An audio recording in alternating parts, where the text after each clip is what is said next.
प्यारे बच्चों नमस्कार। स्वागत है आप सबका हमारे YouTube चैनल शिवकुल एक मंच पर। आज की वीडियो में हम चर्चा करेंगे हिंदी के अगले टॉपिक पर वर्णमाला में व्यंजनों का वर्गीकरण। तो प्रीवियस वीडियो में हम स्वरों का वर्गीकरण हम कर चुके हैं, आज हम करेंगे व्यंजनों का वर्गीकरण। तो चलिए देख लेते हैं व्यंजनों का वर्गीकरण। वैसे ये जो टॉपिक है आपका कई जगह आपका विवादित टॉपिक आपका माना जाता है। एक्चुअल में हर किताब इसके बारे में जो है व्यंजनों के वर्गीकरण को अलग अलग तरीके से लेती है। तो इसमें है क्या इसकी कि अपने जो जितनी भी किताबें अगर आप सबको मिक्स कर दोगे तो जो कंटेंट प्रोवाइड हमें हो रहा है उस कंटेंट के अनुसार हम चर्चा करेंगे मेरे दोस्त।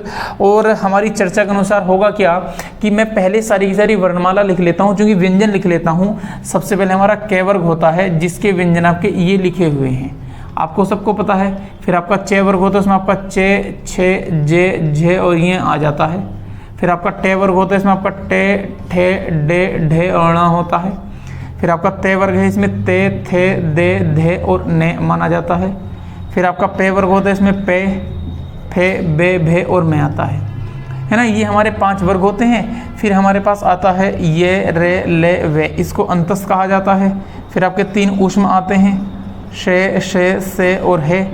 और अंत में आपके 2 द्विगुण व्यंजन भी आते हैं। और लास्ट में हमारे पास आते हैं 4 संयुक्त व्यंजन जिसमें आपका क्षय, त्रय, ज्ञ और श्रेय होता है। तो वर्णमाला में हम इनका वर्गीकरण तो सबसे लास्ट में करेंगे, है ना, संयुक्त व्यंजन का। तो इसको तो हम लिखेंगे लास्ट में। इसका वर्गीकरण केवल एक ही जगह होता है, बाकी इन सभी का वर्गीकरण करेंगे। इन नियमों के अनुसार ये जो हमारे 4 व्यंजन हैं, जो 5 वर्ग हैं, इन्हें वर्गीय व्यंजन या स्पर्श व्यंजन कहा जाएगा। स्पर्श व्यंजन, ये स्पर्शी नहीं, इनको स्पर्श कहा जाता है। एक्चुअल में जो 5 वर्ग हुए हमारे, इन वर्गों को बोलने के लिए हमें जीभ के किसी न किसी स्थान की जरूरत, मुंह के किसी न किसी स्थान की जरूरत पड़ेगी। तो इनके बारे में चर्चा करेंगे। तो व्यंजनों के वर्गीकरण के बारे में अगर हम बात करेंगे तो व्यंजनों के वर्गीकरण का एक चार्ट बनता है हमारे पास, और उस चार्ट के बारे में चर्चा क्या होगी जरा देख लेते हैं। तो यहाँ पर हमने कई भागों में व्यंजनों का वर्गीकरण किया है। तो जो पहला वर्गीकरण हमारा होता है वो होता है स्थान के आधार पर।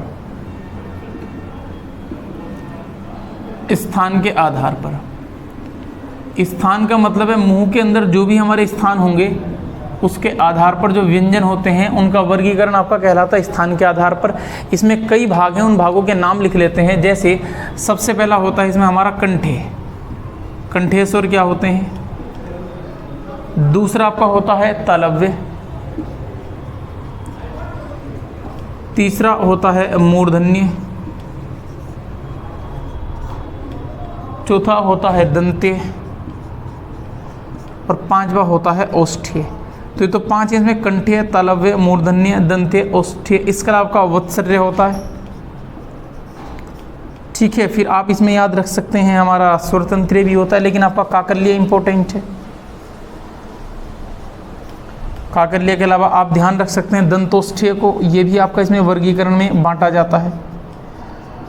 तो ये 8 आपके हो गए, 2, 4, 6, 8। तो 8 प्रकारों को हम बांट सकते हैं, 8 प्रकारों में बांट सकते हैं किसी भी व्यंजनों को या पूरी वर्णमाला के व्यंजनों को स्थान के आधार पर। अगर आप बात करो कंठ्य, कंठ्य वो स्वर होते हैं जिनमें गले का प्रयोग होता है। जैसे आप बात करोगे क वर्ग की, तो क वर्ग ऐसा है जिसे बोलने में गले का प्रयोग होता है, कंठ का, इसलिए इसको क वर्ग कहा जाता है, या क वर्ग को कंठ्य कहा जाता है। भाई जैसे आपने क, खे, गे, घे का उच्चारण करोगे तो उच्चारण में आपका जो है गला है, इसका कंठ का प्रयोग होगा, इसलिए इसको कंठ्य कहा जाएगा। फिर तालव्य, तालव्य का प्रयोग आपका होता है च वर्ग के लिए। देखो चे, छे, जे, झे। जब आप चे, छे, जे, झे को बोलते हो तो आपकी जीभ तालू पर स्पर्श करती है, तो उसको तालव्य कहा जाता है। मूर्धन्य में आपका टे वर्ग होता है, टे, ठे, डे, ढे, इसका उच्चारण आपका होता है। तो जब टे को बोलोगे तो आपकी जीभ जहाँ पर स्पर्श हो रही है उसे मूर्धा कहा जाता है। मुंह के भीतर की छत होती है पैलेट, और इस पैलेट पर, इस मूर्धन्य पर टच होता है हमारा पूरा टे वर्ग। दंतीय, इनमें आपकी जीभ दांतों पर टच होती है। जब आप बोलेंगे ते, थे, दे, धे, ने, तो ऊपरी दांतों पर आपकी टच होगी, तो आपका ते वर्ग आपका आता है दंतीय में। सेम इसी तरीके से आप देखोगे औष्ठ्य में, पे वर्ग में दोनों होठ आपस में भिड़ जाते हैं, तो आपका पे वर्ग आपका आता है औष्ठ्य में। जब बोलोगे पे, फे, बे, भे और में। तो ये 5 आपके वर्ग के हिसाब से हैं, कंठ्य, तालव्य, मूर्धन्य, दंत्य, ओष्ठ्य। फिर हम बात करें वत्सर्य। वत्सर्य को बोलने में वे और फे का यूज़ होता है, ठीक है। तो आपका ये वत्सर्य नहीं होता भाई, आपका ये वे और फे चलो आपके होते हैं दंतोष्ठीय। जब आप वे को बोलोगे, आपका जो अंतस में आपका ये रेले वे में आपका वे आएगा, तो वे में आपके होठ और दांत भिड़ जाएंगे, इसलिए उसका आपका नाम है दंतोष्ठीय। और ऐसी जब आप बोलोगे फे, जो उर्दू का आगत व्यंजन होता है, इसको दंतोष्ठीय कहा जाता है, तो आपका फे होता है, ठीक है। एक ये ध्यान रखेंगे आप। इसके अलावा हम बात करेंगे काकल्य। काकल्य में हमारा है आता है को बोलते समय गले से तेजी से आवाज़ निकलती है, थोड़ा वाइब्रेशन होता है, कंपन होता है, ये काकल्य होता है। वत्सर्य में हमारा से, ने, रे और ले, ये 3 हमारे आ जाते हैं। तो से, ने और रे और ले, इन्हें बोलने में हमारी जीभ ऊपर की तरफ स्पर्श होने की कोशिश करती है, तो आपके वत्सर्य हो जाते हैं। इसके अलावा आप बात करेंगे जैसे आपका ये और शे, ये आपका यहाँ पर प्रयोग होता है, और शे आपका मूर्धन्य से बोला जाता है, इसलिए इसको आपका, और ये जो से है आपका, ये यहाँ पर भी बोला जाता है, इसलिए इस से को हम आपका कहते हैं दंतीय से। ये से है, ये आपका शे तालव्य शे होता है, ये आपका शे मूर्धन्य शे होता है। तो इन चीज़ों का आप थोड़ा ध्यान रखेंगे, कौन से वर्ग में किस वर्ग को रखा गया है, ये वर्गीकरण आपका बड़ा महत्वपूर्ण है, तो आप थोड़ा इसको जरा बोलते समय ध्यान रखेंगे। चलिए, ये तो हमारा हुआ पहले बेस पर। अब हम दूसरा देखेंगे, अगर आप बोलने की कोशिश करोगे प्रयत्न के आधार पर, तो स्थान के आधार पर को आप उतारेंगे, नंबर 2 पर बात करेंगे। चलो देखते हैं, नंबर 2 आपका होगा प्रयत्न के आधार पर। मतलब अगर आप किसी व्यंजन को बोलने की कोशिश करोगे, तब आपका वर्गीकरण किस हिसाब से होगा, प्रयत्न के आधार पर। तो प्रयत्न के आधार पर 3 आपके जो है प्रकार हैं, कुल मिलाकर के आपके 5-6 प्रकार होंगे। जैसे इसमें आपका सबसे पहले होता है स्पर्शी, दूसरा आपका होता है संघर्षी,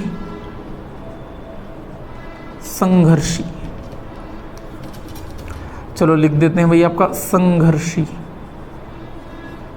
तीसरा होता है स्पर्श संघर्षी, दोनों को हम मिला देते हैं, स्पर्श संघर्षी। फिर ये आपके होते हैं उत्पक्षिप्त, और लास्ट में आते हैं अंतस्थ। चलो देखते हैं इनके बारे में। स्पर्शी का मतलब है जिन्हें बोलने में जीभ स्पर्श हो, कहीं पर भी स्पर्श हो, उनको स्पर्शी कहा जाता है। तो अगर मैं इनके बारे में बात करना चाहूँ आपसे, तो स्पर्शी में हर किताब के अनुसार अलग अलग लिखा है। कुछ किताबें केवल आपका खेज है उसको देती हैं, तो आप बहुत आसानी से ध्यान रखेंगे। अगर आप बात करोगे पूरा आपका के वर्ग, फिर चे वर्ग को आप छोड़ देंगे, टे वर्ग, ते वर्ग और पे वर्ग, ये 4 हमारे पास वर्ग हो गए, के, चे, टे, ते और पे। इन वर्ग के पहले, दूसरे, तीसरे और चौथे व्यंजन समझेंगे। सफिक्स में लिखने का मतलब हुआ कि के वर्ग, टे वर्ग, चे वर्ग छोड़ दिया है मैंने, के वर्ग, टे वर्ग, ते वर्ग, पे वर्ग, इनके पहले, दूसरे, तीसरे, चौथे व्यंजन जो भी आपके आएंगे, ये आपके हो जाते हैं स्पर्शी। इन्हें बोलने में जीभ कहीं ना कहीं स्पर्श करेगी, आप इसको बोलकर कहते हैं कि प्रैक्टिकल है। दूसरा आपका आएगा संघर्षी। संघर्षी जिन्हें बोलने में संघर्ष करना पड़ेगा, और जो हमारे उष्म होते हैं वो सारे के सारे संघर्षी की श्रेणी में आ जाते हैं। मतलब आप इसको उदाहरण में आपको लिख सकते हैं, ये आपका शे, से और है ना, इनका आपका सही क्रम, आपका जो आप ध्यान से रखेंगे सही क्रम इनका यही होता है बोलने में। इसके बाद हम बात करेंगे स्पर्श संघर्षी, जिन्हें बोलने में जीभ स्पर्श तो करे, इन्हें बोलने में जीभ स्पर्श करती है, स्पर्शी होते हैं, बोलने में संघर्ष होता है, स्पर्श संघर्षी होते हैं। इन्हें बोलने में जीभ को स्पर्श करने में भी संघर्ष करना पड़ेगा। और इसमें जो हमारा चे वर्ग बचा हुआ था, इस चे वर्ग के प्रथम 4 अक्षर आ जाते हैं, या 4 व्यंजन आ जाते हैं। जैसे यहाँ पर आपका चे वर्ग नहीं था, यहाँ पर आपका चे वर्ग आ जाता है। एक तो ये ध्यान रखेंगे। दूसरा, अभी मैंने जो आपसे कहा था कंठ्य, तालव्य, मूर्धन्य, दंत्य, ओष्ठीय, ये हमारे पास 5 वर्ग होते हैं, और इन वर्गों को स्पर्श व्यंजन कहा जाता है, ना कि स्पर्शी। तो इनका नाम स्पर्श लिखा था, इसलिए बिल्कुल भी आप कंफ्यूज ना हो, ये आपके स्पर्श व्यंजन थे, स्पर्शी व्यंजन नहीं थे। स्पर्शी अलग होता है, स्पर्श अलग होता है। इसके बाद हम बात करेंगे आपका उत्पक्षिप्त की। अच्छा, इसमें आपका एक और होता है पंचमाक्षर, को भी मैं यहीं पर लिख देता हूँ। चलो इसके अलावा जो है उत्पक्षिप्त को भी लिखेंगे। पहले पंचमाक्षर के बारे में चर्चा कर लेते हैं। पंचमाक्षर, पंचमाक्षर इसको नासिक के भी कहा जाता है। नाम से ही पता लग रहा है हर वर्ग का पंचम या 5वां अक्षर ही पंचमाक्षर है। तो हर वर्ग का जो पांचवा व्यंजन होता है वो पंचमाक्षर होता है। अब आप एक यहाँ पर एक सिमेट्री देखेंगे, स्पर्शी, संघर्षी, स्पर्श संघर्षी, पंचमाक्षर, इनको लेते ही क्या हुआ, हमारे पांचों के पांचों वर्ग कंप्लीट हो गए और आपका कंप्लीट हो गया है ऊष्म, तो है ना, इसमें हमने कोई भी व्यंजन को नहीं छोड़ा। फिर इसके बाद हमारे पास आते हैं उत्पक्षिप्त। उत्पक्षिप्त का मतलब होता है जिन्हें बोलने में जीभ आपकी तिरछी हो जाती है, घूम जाती है, और इसके लिए दो ही व्यंजन आपके हिंदी में बने हैं, ड़ और ढ। ताड़नजात बिंदु वाले आपका ड़ और ढ होते हैं। इनको एक हिसाब से द्विगुण व्यंजन भी कहा जाता है, इनको द्विस्पष्ट व्यंजन भी कह देते हैं। तो थोड़ा सा आप इसके बारे में ध्यान रखेंगे। फिर हमारे पास था अगला नेक्स्ट अंतस्थ, जो मैंने अभी मिटाया था। अगर आप मेरे दोस्त बात करोगे अंतस्थ की तो मैं इसको खत्म कर देता हूँ, वो प्रयत्न के आधार पर ही चल रहे हैं, चलो यहीं पर लिख देते हैं। इसके बाद आपका प्रयत्न के आधार पर होता है अंतस्थ। तो आप अंतस्थ की बात करोगे, अंतस्थ को स्वर और व्यंजनों के बीच का सेतु कहा जाता है। इसका उदाहरण होता है ये, रे, ले और वे, ये चार इसके उदाहरण होते हैं। अब ये जो अंतस्थ हैं, अगर आप थोड़ा और डीप जाएंगे तो अंतस्थ भी अपने आप में तीन भागों में बटा होता है। एक को कहा जाता है स्पर्शी, सॉरी आपका अर्धस्वर, पहला आपका इसमें हिस्सा होता है अर्धस्वर, दूसरा हिस्सा इसमें होता है लुंठित, और तीसरा हिस्सा इसमें कहलाता है पार्श्विक। तो अर्धस्वर के, सॉरी अंतस्थ के भी तीन प्रकार हैं, अर्धस्वर, लुंठित, पार्श्विक। इसको याद करना समझना बड़ा आसान है। पहला अर्धस्वर है ये, रे लुंठित होता है, ले पार्श्विक होता है, और वे फिर से हमारा अर्धस्वर होता है। और संस्कृत में इन चारों को अर्धस्वर मान लेते हैं कुछ विद्वान। तो अर्धस्वर का मतलब है जो जिनमें आधे स्वर आधे व्यंजनों के गुण हों, उनको अर्धस्वर कहा जाता है।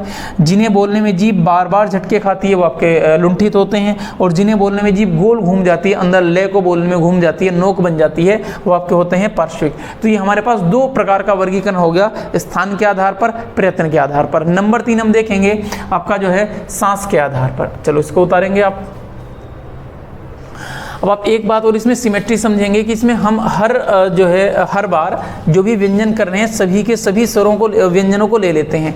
बस द्विगुण को केवल एक बार लिया है, वो मैं आपको पहले भी बता चुका था। चलो अगला हम देखेंगे आपका, पहले चलो स्वर तंत्री में कंपन के आधार पर देख लेते हैं अघोष सघोष। इसको कहा जाता है स्वर तंत्री में कंपन के आधार पर। हमारी स्वर तंत्री होती है, काग होती है, इसमें आपका कंपन होता है। उसके आधार पर व्यंजनों को हमने दो भागों में बांट लिया है दोस्त। इसमें दो भाग आपके होते हैं, एक आपका होता है अघोष व्यंजन, और दूसरे होते हैं हमारे घोष या फिर सघोष व्यंजन। देखो स्वर तंत्री में कंपन होना, स्वर तंत्री में कंपन होने की प्रक्रिया को ही कहा जाता है घोष, और ए का मतलब होता है कम। तो जिन व्यंजनों को उच्चारण में स्वर तंत्री में कम कंपन होता है वो अघोष हो जाते हैं, और सघोष का मतलब है घोष के साथ जिन व्यंजनों के उच्चारण में स्वर तंत्री में अधिक कंपन होता है वो आपके हो जाते हैं सघोष। मतलब इसमें आपका लेस वाइब्रेशन है, यहाँ पर आपका मोर वाइब्रेशन है। अगर आप एग्जाम्पल पर बात करेंगे तो अघोष का एग्जाम्पल क्या होता है कि जितने भी आपके वर्ग हैं, सॉरी आपका जिसमें आपका पहला और सॉरी आपके जितने भी वर्ग हैं, हर वर्ग का पहला और दूसरा व्यंजन आपका अघोष होता है। हर वर्ग का पहला और दूसरा व्यंजन आपका अघोष की श्रेणी में आता है। तो इस कंडीशन के हिसाब से सघोष में आप लिखना चाहोगे हर वर्ग का तीसरा, चौथा और पांचवा व्यंजन। चलिए ये भी लिख देते हैं भाई, हर वर्ग का दूसरा व्यंजन, तीसरा व्यंजन, चौथा व्यंजन और पांचवा व्यंजन। सॉरी दूसरा तो हो गया ना आपका, तीसरा, चौथा और पांचवा व्यंजन। हर वर्ग का तीसरा, चौथा और पांचवा, फिफ्थ है ना, पांचवा व्यंजन, ये आपके हो जाएंगे सघोष। तो जरा यहाँ पर थोड़ा सा और समझ लेते हैं। अगर हम बात करें अघोष में हमने हर वर्ग का पहला और दूसरा व्यंजन ले लिया, सघोष में हमने हर वर्ग का तीसरा, चौथा, पांचवा व्यंजन ले लिया। तो ऐसी कंडीशन में हम पूरे 5 वर्गों को तो कंप्लीट कर चुके हैं, लेकिन मेरे दोस्त यहाँ पर आपके बचे हैं ये आपके, है ना, जो आपके अंतस और ऊष्म बचे हैं। तो अघोष में आपके आ जाते हैं शे, से और शे, और सघोष में आपका आ जाता है ये, रे, ले, वे और है। तो थोड़ा ये भी ध्यान रखेंगे। अब देखो ध्यान से, ये सारे के सारे आपके एक बार फिर हमने इसको जो है डिवाइड कर दिया या इनका वर्गीकरण कर दिया, क्लासिफिकेशन कर दिया। तो ये आपके हो गए अघोष और सघोष। इसके बाद हम चर्चा करेंगे सांस के आधार पर। सांस का मतलब है जब आप व्यंजनों को बोलते हो तो कितनी वायु बाहर निकलती है, मतलब प्राण बाहर निकलते हैं। तो नंबर 4 हमारा होता है प्राण के आधार पर या सांस या श्वास के आधार पर।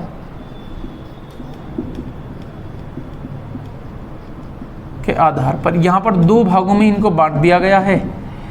एक आपका नाम है इसमें अल्प प्राण, जिन्हें बोलने में अल्प का मतलब कम प्राण बाहर निकले, सांस बाहर निकले। दूसरे होते हैं महाप्राण, जिन्हें बोलने में आपकी सांस अधिक बाहर निकले, महाप्राण। अल्प प्राण का मतलब हुआ बोलने में कम सांस बाहर निकलती है, महाप्राण को बोलने में ज़्यादा सांस बाहर निकलती है। इसके उदाहरण क्या होते हैं, जितने भी वर्ग हैं इन सभी वर्गों के आप जो है पहले, तीसरे और पांचवें जो व्यंजन होते हैं, हर वर्ग के पहले या हर वर्ग का पहला, चलो ऐसे लिख दो आपका हर वर्ग का पहला, तीसरा और पांचवा व्यंजन, ये आपका होता है अल्प प्राण। तो इसी कंडीशन के हिसाब से जब हम आगे बात करेंगे तो पहला, तीसरा, पांचवा अल्प प्राण हो गया, तो दूसरा और चौथा व्यंजन आपका महाप्राण हो जाएगा। हर वर्ग का दूसरा और चौथा व्यंजन आपका हो जाएगा महाप्राण। यहाँ तक तो कोई दिक्कत नहीं है। फिर इसमें यही बचा कि सर हम इन दोनों को कैसे बांटेंगे, इसमें यही प्रक्रिया है। यहाँ पर आपके आ जाते हैं ये, रे, ले, वे और है, जबकि ये जो आपके बचे बाकी, जिसमें आपका शे और से बचा, ये आपका यहाँ पर आ जाएगा। ठीक है, इस प्रकार से हमने आपको कर दिया इनको महाप्राण, अल्प प्राण। ठीक है, इसके अलावा हम आपको बताया कि जो हर वर्ग का 5 अक्षर, इसको मौखिक कहा जाता है। ठीक है, या अनुनासिक भी, सॉरी आप नासिक के या अनुनासिक इनको कहा जाता है। बाकी जितने बचे वो आपके मौखिक हो जाते हैं। ठीक, तो ये हमारा वर्गीकरण हो गया। अब इसके बाद और थोड़े मुद्दों पर जरा चर्चा कर लेते हैं। अब इन चारों के बारे में जरा आपको बता दिया जाएगा। किससे उतारें, अगर मैं इन चारों के बारे में आपसे चर्चा करता हूं, देखो ये हमारे पास 4 संयुक्त अक्षर हैं, क्षय, त्रय, ज्ञ और श्रेय। अब ये किससे मिलकर के बनते हैं, इसके लिए ये समझना पड़ेगा। जैसे आपका क और श से मिलकर बनता है, ये आपका त और रे से मिलकर के बनता है, ये आपका ज और ज के पंचमाक्षर य से मिलकर बनता है, ये आपका श और रे से मिलकर के बनता है। तो हम इनको किस वर्ग में रखेंगे, देखो इसको रखा जाता है पहले वर्ग के अनुसार, पहले अक्षर के अनुसार। तो जो पहला अक्षर है ये जहाँ जहाँ होता है वहीं रखा जाएगा। जैसे क वर्ग आपका कंठिया होता है तो इसको कंठिया माना जाएगा। दूसरी रो में हमने क वर्ग आपका लिया था स्पर्शी, तो इसको स्पर्शी माना जाएगा। तीसरी रो में क आपका अघोष था तो ये अघोष हो जाएगा। फिर आपने इसको जो है अल्प प्राण रखा था तो आपका अल्प प्राण हो जाएगा। तो इसी प्रकार से हम इन सभी को उतने हिसाब से बांट लेंगे जैसा कि उसका प्रथम अक्षर या पहला अक्षर होता है, कोई दिक्कत नहीं है। इसके अलावा हमारे पास 5 आगत व्यंजन होते हैं, आपको पता होगा क, ख, गे भी होता है और जे भी होता है और फे भी होता है। तो ये भी ध्यान रख लेंगे आपके कौन कौन सा कहाँ से बोला जाता है। अगर आप बात करोगे के, तो के आपका गले से बोला जाता है, कंठिया से बोला जाता है। थोड़ा सा आप इसमें ध्यान रखेंगे, आपका कंठिया होता है क्योंकि गले से बोला जा रहा है। ठीक है जी, ये आपका जीभ के अगले हिस्से से बोला जाता है, इसको कहा जाता है अलजिह्वे। ये थोड़ा इंपॉर्टेंट है ना। रे को आप बात करोगे तो ये आपका कंठ गले से बोला जाता है, कंठीय, प्लस इसके अलावा होठों से बोला जाता है ओष्ठीय, प्लस आपका तालु से बोला जाता है तलव्य। ये 3 जगह से इसका उच्चारण होता है। जे और फे ये दोनों के दोनों कंठ से भी बोले जाते हैं और प्लस ओष्ठ से भी बोले जाते हैं। तो इसलिए आप इनको कंठ ओष्ठीय भी कह सकते हो, कंठ प्लस ओष्ठीय। तो ये भी आपका कंठ से भी बोला जाता है प्लस ओष्ठीय से भी बोला जाता है। तो थोड़ा आप इनके बारे में भी जरा ध्यान से समझेंगे। तो ये हमारा हो गया व्यंजनों का वर्गीकरण। हमने किया क्या है, जितने भी व्यंजन थे हमारे पास, हमने देखा किसे किसकी सहायता से बोला जा रहा है और जो जिसकी सहायता से बोला जा रहा है उसके बारे में हमने वीडियो में चर्चा की। ठीक है, अगली वीडियो और अच्छी निकाल करके लाएंगे हम। अगली वीडियो में कोशिश करेंगे कि आपकी जो अगली वीडियो आएगी मेरे दोस्त, उसमें आपको बताया जाएगा कि जो डिक्शनरी है, डिक्शनरी का क्या क्रम है, डिक्शनरी में के हिसाब से कौन सा शब्द पहले आता है, कौन सा शब्द बाद में, कई एग्जाम्स में आपका पूछा जाता है। चलिए खैर, आज की वीडियो में इतना ही। वीडियो देखने के लिए आपका बहुत बहुत धन्यवाद।